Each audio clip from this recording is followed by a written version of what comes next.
Your honour, मैं inspector वागले इस case की छानबीन मैं कर रहा हूं। अदालत से इस केस के बारे में कुछ कहने की इजाजत चाहता हूं। इजाजत है। Thank you sir.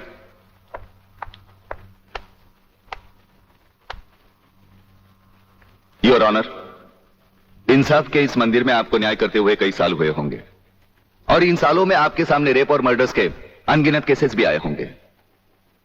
क्या उन अनगिनत केसों में आपके सामने कोई ऐसा केस आया है जहां कत्ल और बलात्कार करने वाले ने जिसके ऊपर बलात्कार किया है उसे खुद अस्पताल पहुंचाया हो? ये तो अभी तक सुना नहीं कभी। सही कह रहा है ये, कुछ ना कुछ गड़बड़ जरूर है। बहुत बड़ी ऑर्डर, ऑर्डर। इंस्पेक्टर वागले, मुझसे सवाल करने की बजाय आप इस केस में रोशनी डालिए। वही कोशिश कर रहा हूं सर। अदालत सरकारी वकील की जिन दलीलों को मद्देनजर रखते हुए इन लड़कों की जमानत नामंजूर कर रही है, मैं उन्हीं दलीलों के बारे में कुछ कहने की इजाजत चाहूंगा। इजाजत है। सरकारी वकील का कहना यह है कि अनीता चौधरी की लाश के पास संजय चौहान का पर्स मिला। हो सकता है बेहोश राधा टंडेल को उठाते वक्त वो पर्स वहां गिर गया हो। अब इनका कहना यह है कि राधा टंडेल ने इन लड़कों के खिलाफ बयान दिया है। यह भी तो हो सकता है कि वो बयान उसने किसी के दबाव में आकर दिया हो। जिस डॉक्टर ने बलात्कार की रिपोर्ट बनाई वो भी खरीदा गया हो। आपकी इन दलीलों से अदालत अपना फैसला नहीं बदल सकती। यह फैसला आप जबरदस्ती इन पर लाद रहे हो। इंस्पेक्टर वागले, अगर मैं चाहूं तो अदालत की तौहीन के जुर्म में मैं तुम्हें अभी टर्मिनेट कर सकता हूं। कोई परवाह नहीं है मुझे इस बात की। मेरा तो विश्वास उठ गया है इस कानून से। कौन सा कानून, कैसा कानून? यह कानून तो चंद मुजरिमों की रखेल बन बैठा है। इसलिए लोग अदालत का दरवाजा खटखटाने के बजाय गुंडों की चौखट चूमते हैं। Take him out of the court.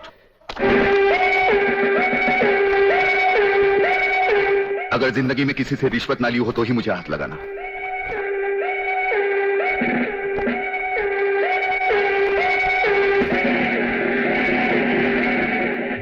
इन्हें गिने भुक्कड़ लोगों की वजह से अदालत शतरंज की बिसात बन गई है, जहां कोई भी आकर कानून से खेल सकता है। लेकिन इन खिलाड़ियों को अगर मैंने सच्चा कानून नहीं सिखाया तो मेरा नाम भी शिवाजीराव वागले नहीं।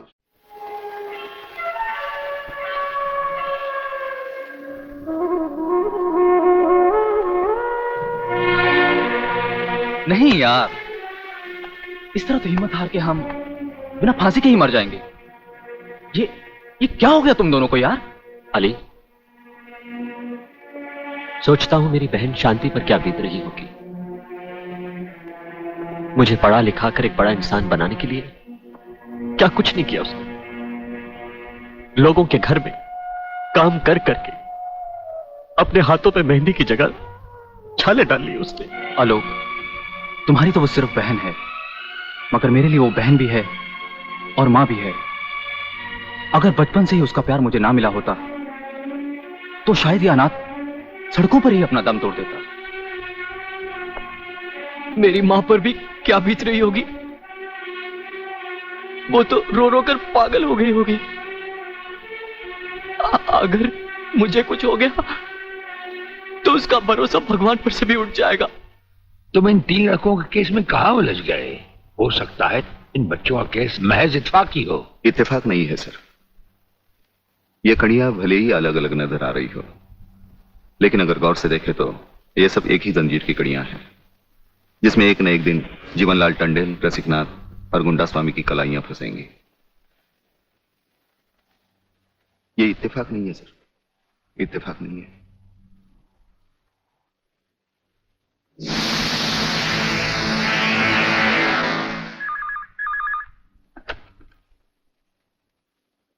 हेलो सर, मैं तुम्हारी आवाज अच्छी तरह पहचानता हूं जेलर।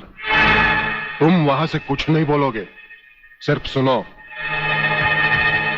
क्योंकि जब से तुम्हारी जेल में सूर्यदेव सिंह आया है तुम्हारी दीवारों के भी कान हो गए हैं। मुझे वागले और उसकी मीटिंग का पता चल चुका है। वो 3 लौंडों के केस की सीढ़ी बनाकर मुझ तक पहुंचे, उसके पहले उसकी सीढ़ी के हर डंडे को काटकर फेंक दूंगा मैं। सुनो जी। मुन्ना और उसके खतरनाक खूनी साथियों को आज रात को पुलिस की वर्दी में जेल से बाहर निकाल दो और उनको समझा दो पुलिस स्टेशन जाकर उन तीनों लड़कों का बिल आत्महत्या के नाम पर फाड़ दें।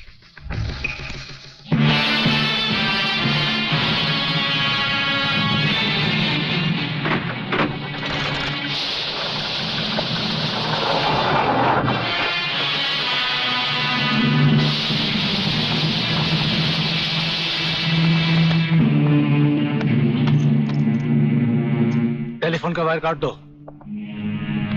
अब इसे बांध दो।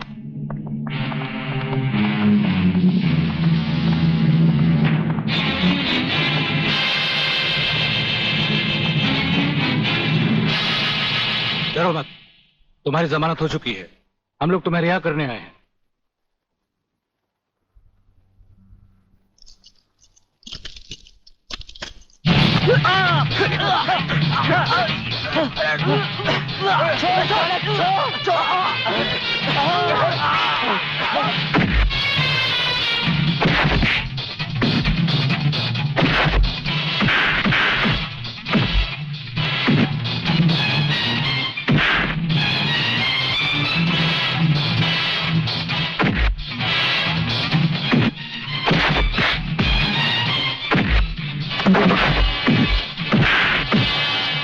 छोड़ना मत संजू।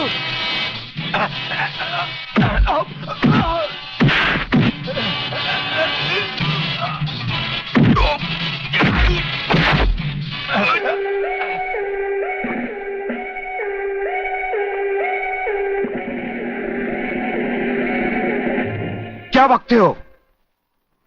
किसने बताया तुम्हें?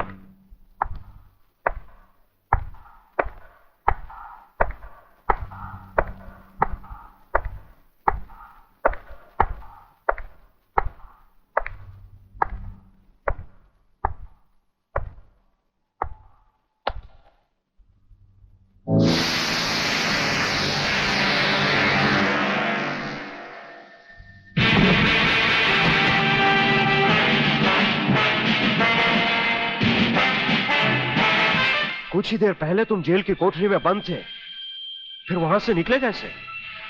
और अपने ये कपड़े पहनकर यहां किसके हुक्म से आए? हम अपने हुक्म के खुद मालिक हैं। हम अपने हुक्म से ही अंदर आए थे और अपने ही हुक्म से बाहर चले जाएंगे। तुमसे अच्छी तरह मिल लेने के बाद। तुम्हें अच्छी तरह मालूम होना चाहिए कि तुम किसके सामने बैठे हो। हमें मालूम है, इसीलिए तो जूते तुम्हारे मुंह के सामने रखे हैं। तुम जैसे गद्दारों से हम नहीं, हमारे जूते ही मुंह लगाते हैं। सूर्यदेव सिंह! ब्रिगेडियर सूर्यदेव सिंह, भूल कैसे गए? हम आज भी ब्रिगेडियर हैं, कल भी ब्रिगेडियर थे। जेल में आना तो एक नाटक था तुम जैसे मुजरिम तक पहुंचने के लिए। और ये रहे तुम्हारे काम के कागज। ये हमारा रिहाई का ऑर्डर और ये है तुम्हारी गिरफ्तारी का वारंट।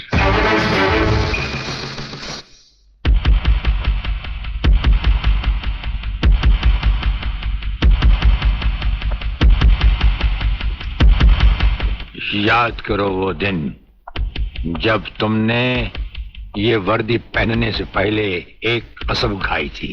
याद करो। हम कसम खाते हैं कि हम पूरी ईमानदारी और वफादारी से देश और कानून की रक्षा करेंगे।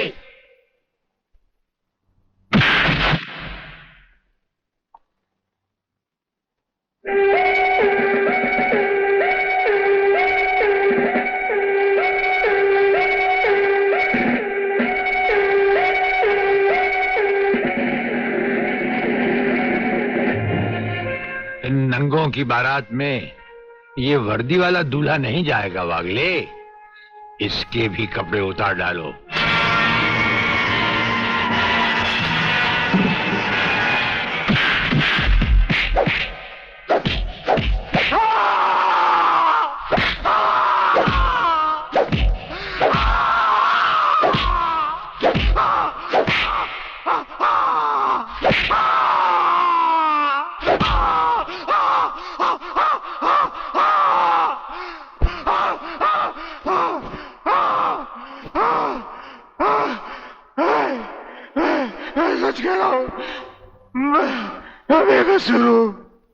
प्रलयनाथ के बारे में मैं कुछ नहीं जानता।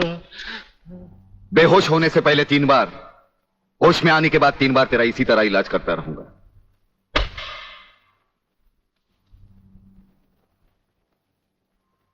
साथियों, तुम लोगों को शायद यह मालूम नहीं ये प्राइवेट और इमरजेंसी मीटिंग मैंने क्यों बुलवाई। इसलिए कि सूर्यदेव सिंह जेल से छूट चुका है और अब वो खतरा बनकर हम सबके सर पर मंडरा रहा है। मगर 1 साल से पहले वो छूट कैसे गया? उसका जेल जाना एक नाटक था कादर। उसने जेलर और हमारे चारों खूंखार कातिलों को गिरफ्तार करके किसी ऐसी जगह छुपा दिया है कि जिसके बारे में पुलिस डिपार्टमेंट को तो क्या, मुझे भी मालूम नहीं। जीवनलाल, मेरे 4-5 आदमियों को गिरफ्तार करके अगर वो मुझ तक पहुंचने का ख्वाब देख रहा है तो उसका ये ख्वाब मैं कभी भी पूरा नहीं होने दूंगा। अब सूर्यदेव सिंह नाम का बिल फाड़ना ही पड़ेगा। मगर कुछ नहीं चलेगा जीवनलाल। अब 15 अगस्त को ज्यादा दिन नहीं है। जानते हो, सूर्यदेव सिंह हमारे लिए बहुत बड़ा चैलेंज है और बड़े से बड़े चैलेंज के साथ टकराने का प्रलयनाथ को शौक है। तुम तुम्हारी मिनिस्ट्री संभालो, सूर्यदेव सिंह को आज से मैं संभालूंगा।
ड्राइवर, गाड़ी को फौरन किसी गटर के ढक्कन पर खड़ा करो। इसमें बम लगाया जा चुका है। Yes sir. बहादुर, काला बटन खींचो।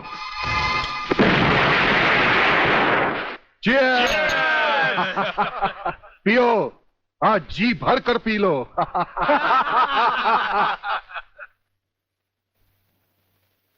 स्वामी जी, ये सुखद समाचार टीवी पर भी तो सुन ले। हाँ, ऑन करो। आज सदन के दोनों पक्षों ने इस हत्याकांड की तीव्र आलोचना की। इस हत्याकांड के षड्यंत्र के बारे में हमारी विशेष संवाददाता मोना अलवी की एक रिपोर्ट। आज दोपहर ब्रिगेडियर सूर्यदेव सिंह अपने विशेष दस्ते के साथ भोजन के लिए रवाना हुए।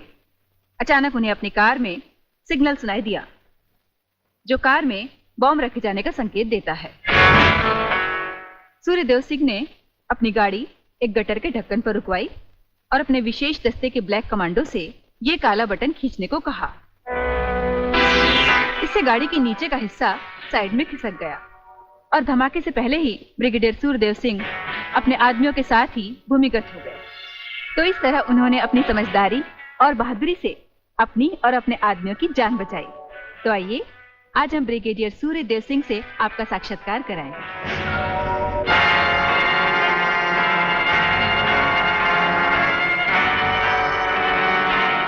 ब्रिगेडियर साहब, क्या आप हमें बताएंगे कि इस साजिश में किसका हाथ है? हाँ, हाथ होता तो कभी का काट चुके होते हम। ब्रिगेडियर साहब, आप हमारे दर्शकों को बताएंगे कि इन देशद्रोहियों ने आप पर हमला क्यों किया? जाहिर है कि हमें जीवन दान देने के लिए नहीं, हमारी जबान भी हमारी गोली की तरह दुश्मनों से सीधे बात करती है, टीवी पर नहीं।